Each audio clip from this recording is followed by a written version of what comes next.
Well, good afternoon, ladies. This is Lynn Hamilton. I promised you that I would bring videos this weekend, and that's what we're doing today. I have a video that's going to come in 2 parts. So I'm going to do the first part right now, and then we'll go into part 2. The videos that I have for you is pay for stay. Pay for stay, paying for your time each day while you're in jail and prison.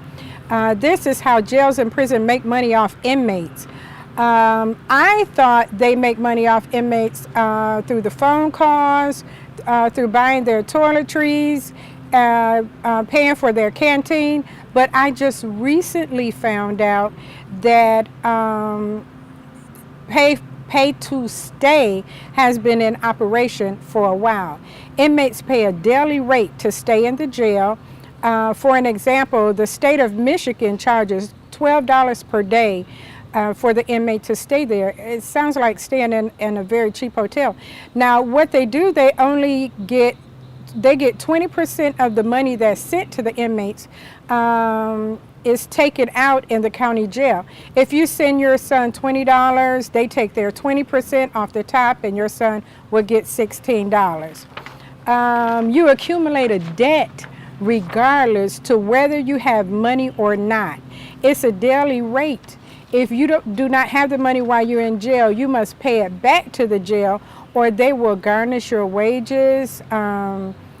It's a part of the court fees and the court costs, which is called restitution. It doesn't matter if you do not have the money once after you get out of jail, you're still going to have to pay it back. There's only 2 states that do not require pay to stay, and the state is Washington, D.C. and Hawaii. This pay to stay tactic charges are not regulated at all. That's the sad part about it.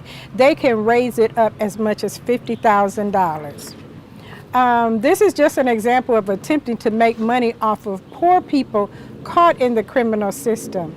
Inmates have a hard time enough trying to find a job, secure a job. They could be on a job. I know this gentleman that spent 21 years in prison.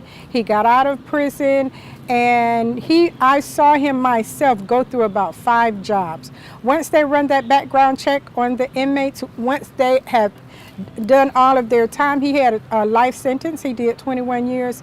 When they do the background check and find out that he was in prison, he's fired. I watched that. It was so sad. Now, there's a gentleman by the name of Dale Osborne. The Ohio Jail Administration for the multi-county correctional facility says the pay to stay offsets the expenses that taxpayers are required to have. He also says the more revenue I can generate within a facility, the less the taxpayers have to pay. But he admits that while the program bills for $2 million for stay to pay to stay, they only collect about $60,000 or $70,000 a year. That's about 3% of a collection rate. The sum that is able to be called doesn't go straight into the county coffers either. The jail contracts with a company called Intellectic Corporation, which acts as a collection agency, sending letters to the inmates and making phone calls to former inmates. The inmate sends a check to Intellectic or arranges a payment plan with them. 30% of the money goes to the county and 70% goes to Intellectic.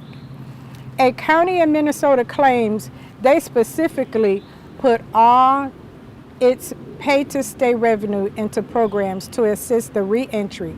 They say their goal is to reduce recidivism, and that's what they're trying to do.